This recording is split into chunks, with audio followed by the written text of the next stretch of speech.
Section 3.3 is solving systems of inequalities by graphing. When you have two inequalities, it's where the shading overlaps. So we have two equations. The first equation is y greater than 2x minus 4.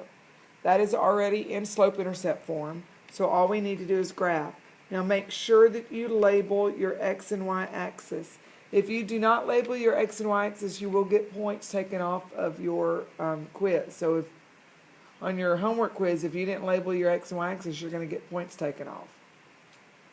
Okay, the first equation, I am going to label that a subscript of 1. We can identify the slope is what? 2 over 1.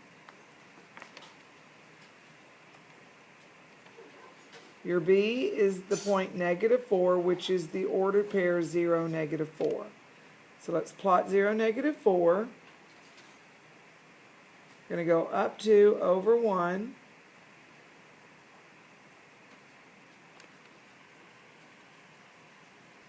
Okay, graph that line. Now I'm going to label this as equation 1, just so that I will know that that equation, that line 1 goes with equation 1. Now look at equation 2. That says y is less than or equal to 0.5x plus 3.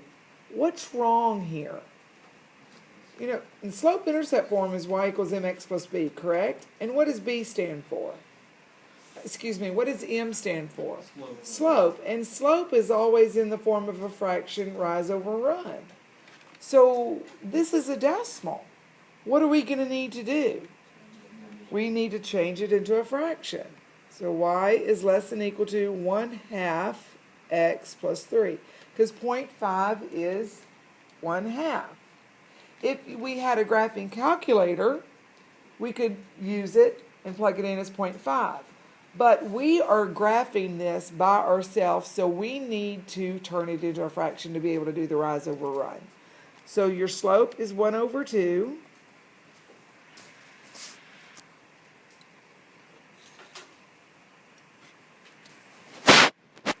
Okay, so the slope is 1/2, and your y-intercept is the order pair 0, 3. So we're going to plot 0, 3, go up 1 over 2, or down 1 and backwards 2. Now the first graph was a dotted line because it was a greater than symbol. The second equation, I'm going to label this equation 2, is a less than or equal to, so we will use a solid line.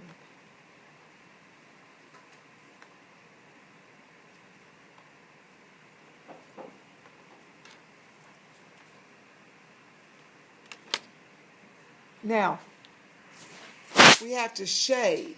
By looking at the very first equation, it is a greater than symbol. That means we're going to shade above, correct?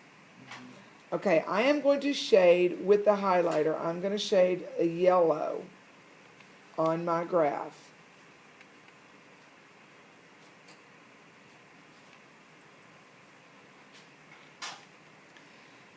Now the second equation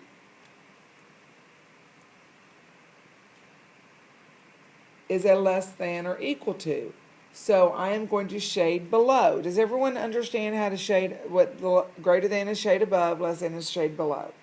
Okay, so now I'm going to shade with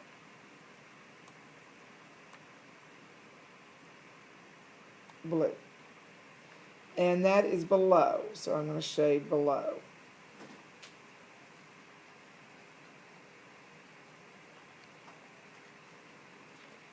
So when the shading overlaps, yellow and blue make what? Green. So you can see in the graph, where is the green? Okay, it's right in here. Correct? That's where the green is. Now, I don't expect you to use colored pencils. If you have mapping pencils and you want to do the yellow and green make blue, that's fine. But it is not necessary. Let me show you what you can do with your pencil, because we do everything with a pencil in algebra. Use arrows. in equation 1, it's a greater than, so we're going to lightly put arrows. And equation 2 is a less than symbol, so we're going to shade below, so we're going to do arrows. So we will shade where the arrows are coming in. And this is where the arrows are coming in, so that's the part we're going to shade with our pencil. Okay? Example 1b, solve the systems of inequalities. The first equation is y equals absolute value of x. Remember, what kind of graph is absolute value of x? A V shape. And then the second equation is y is greater than, or excuse me, y is less than 4/3 x plus 5. What kind of line is that? What kind of equation is that, I should say? It's a line. It's a linear equation, so it's going to make a straight line. Now, is y equals absolute value of x, is that a parent graph? Yes, and it goes through the origin, and when we go to graph the rest of our line, our dilation is similar to our slope, which is 1/1. So we can make our graph very simple. It starts at the vertex, at the origin, and it goes up 1/1.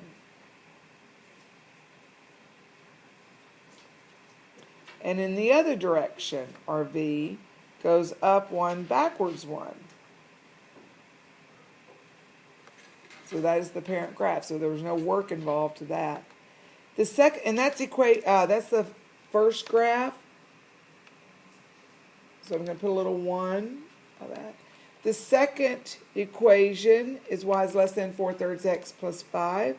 Your slope is 4/3.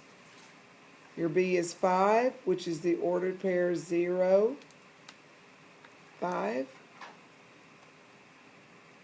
So plot 0, 5. And we're going to go up 4.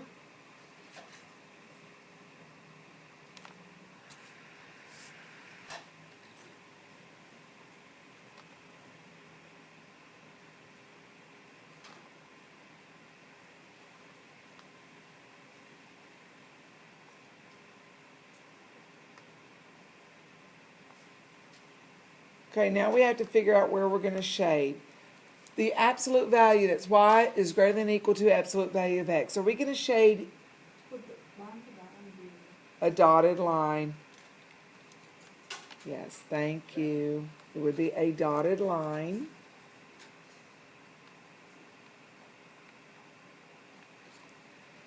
So we're going to shade a greater than the v, which is be inside the v. So I'm going to put arrows.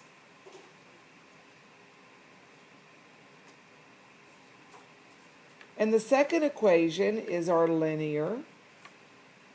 It is a less than. So less than is below the line, which is this one. So you can see where does the shading, the overlapping goes, or the arrows right here.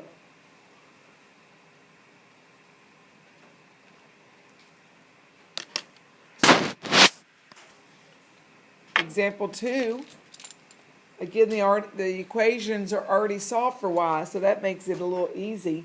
Look at these two equations. You should be able to see something right away. Tell me something about these two equations. They're same slope, so that means they are parallel. Very good. So when you go to graph and they're not parallel, you know you've done something wrong. So go ahead and graph these two equations. Okay, so when we graph the two equations, we see that they're parallel. Now we have to figure out about the shading. Make sure you label. This is equation 1, and this is the graph 1. This is equation 2. This is the graph 2. So in equation 1, it's a greater than or equal to, so we're going to shade above. In equation 2, it's a less than, so we're going to shade below. Now, the actual part that we shade is where the shading overlaps. Is the shading overlapping in this graph? No, it's not. So that's the solution. Is it where does it shade? So therefore there is no solution.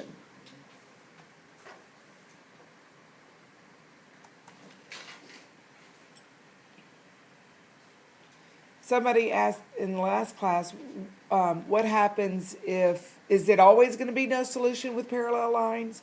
No. The first equation, what if the first equation said y is less than or equal to x plus 5, and the second equation said y is greater than or equal to x minus 4?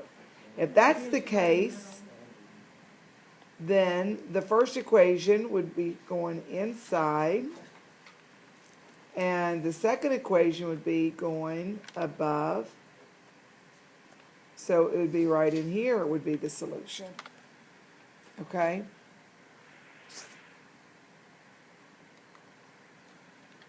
Example 2b. Y is greater than or equal to absolute value of x, and y is less than 2x minus 24. Now, look at that second equation. Before we even start graphing, we've got a little bit of a problem here with the negative 24. That means our y-intercept is negative 24.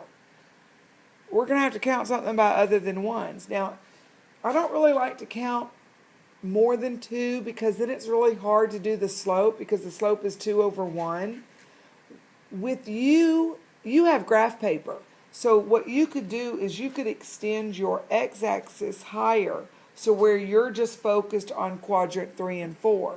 I can't do that because I already have a prepared grid, but you can do that. And then let's count by 2's. So to plot the point 0, negative 24, I go a little past 20, and my slope is up 2 over 1. So I'm going to go up 2, and a half is 1. Up 2 again, over 1. Up 2 over 1. Up 2 over 1. Is there another way we could have graphed this line instead of doing a slope-intercept like this? Could we find your x and y intercepts? We already have our y-intercept. What is our y-intercept? 0, negative 4. Negative 24. But we could find our x-intercept by letting y equal 0. And we could just put it 2 equals instead of the inequality sign. Add 24. Divide by 2. So 12 is equal to 0, so that's the ordered pair 12, 0. So eventually, if I would have gone rise over run, up 2 over 1, up 2 over 1, I eventually would have gotten to 12 zeros, but that just kind of helped it along, made it go a little faster. Oh, I'm going to extend my lines past my point. Okay, now I'm going to do the absolute value of x. Again, that is through the vertex. My slope of each line of my v is up 1 over 1.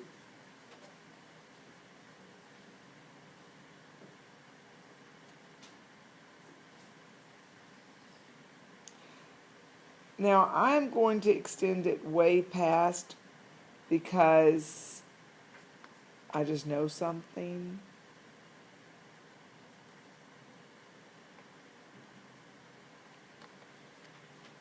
With the absolute value, it is a greater than, so I'm going to shade inside or above.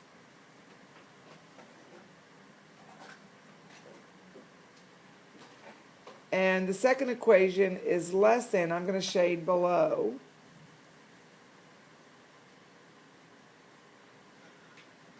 So where the shading overlaps is right up here outside of your graph. You might not even have that on your grid because it might not have fit. So what you might have to do is shift the y-axis over to where you're focusing on quadrant 1 and 4 to get the shading overlap. It's something that you kind of have to play around with. Example 4, find the coordinates of the vertices of the triangle formed by these 3 equations. And then we're also going to shade too. So we have 3 line segments. When you have 3 lines that cross, they are going to form a triangle. And we need to find the vertices of all three segments where they cross. That's what a vertex is, where they cross. So the first two equations are already solved for y, so we don't have to do any work there. We can just graph. But real quick, let's look at the third equation. We have to solve that one for y. So I'm going to divide that by 4.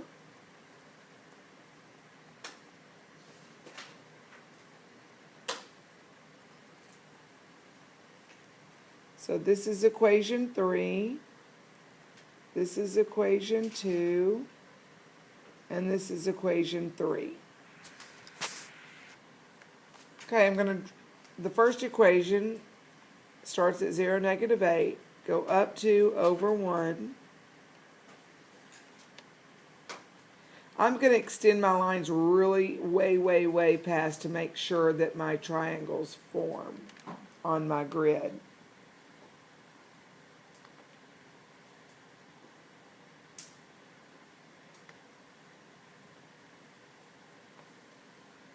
The second equation is at 0, 6. I'm going to go down 1 to the right 4. Or up 1, backwards 4.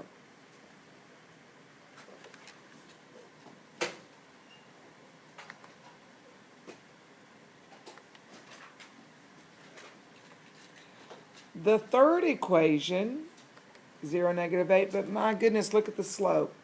The slope is -15 over 4. Am I going to go down 15 to the right 4? I can't because I'm going to be off my graph. So I should put the 15 over -4. So I'm going to go up 15.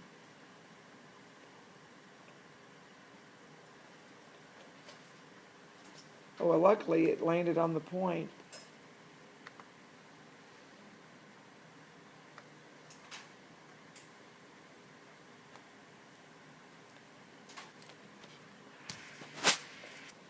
Okay, right here, this point,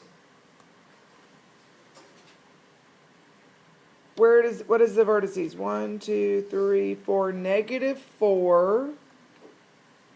1, 2, 3, 4, 5, 6, 7. -4, 7. And this one is very easy. That's 0, -8. Does everyone agree with these 2 points so far, where they cross? Now look at the third one.